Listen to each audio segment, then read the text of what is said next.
is ESPN on ABC.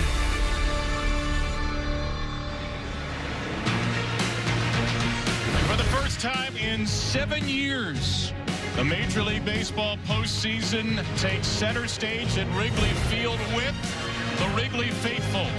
Memories of Cubs greats all around this hallowed ground. Some Cubs greats of the future hoping to make their mark against a hungry San Diego team. The postseason is about to get underway from Chicago, Illinois. Over a long regular season, patterns develop and trends form.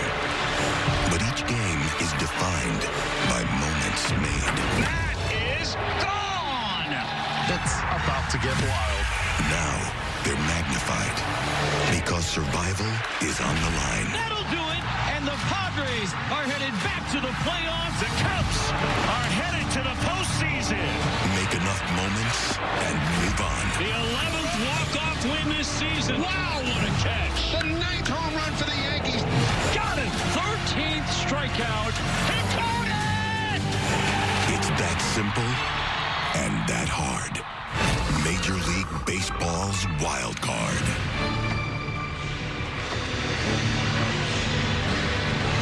And what a spectacular scene on day one of the postseason. Not many, if any, better than historic Wrigley Field in Chicago's Wrigleyville neighborhood. The Padres and the Cubs, two of the 12 Major League teams and 6 National League teams in the postseason. The winner of this best-of-3 wild card series gets the top seed of Brewers, Dodgers, Reds, and Phillies on the other side as we kick off our favorite time of the year. It is spiritually October here on September the 30th, and on this golden day, a couple of gold medalists alongside me in the booth, Kevin Brown, Jessica Mendoza, Ben McDonald. It's a special time of year for the Cubs and Padres, just 13 wins away from the World Series trophy. And for Chicago, they won it in 2016. To win it again, they're going to rely on a young, athletic group and maybe the most young and athletic, exciting star in baseball right now. Yeah, probably one of the most dynamic players in the game in Pete Crow Armstrong. And what you see from him is a little bit of everything. In fact, he can pack a punch with the power. 31 home runs on the season. In fact, that first half, one of the best that we've seen from any player, plus the 35 home runs.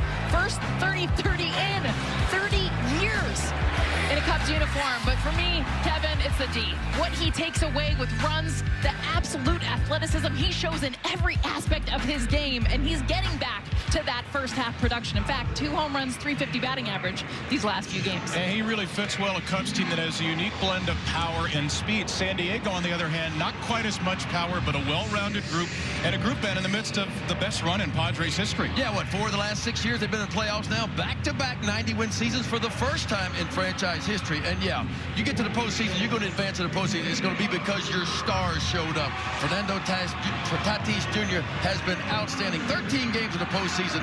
Look where the OPS is. Of course, you know about Manny Machado, the 7-time All-Star man. This is 7th time in the postseason play.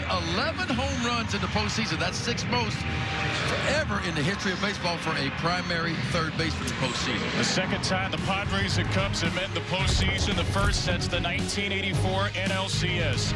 This presentation of the MLB Wild Card Series will continue after these messages and a word from our ABC stations.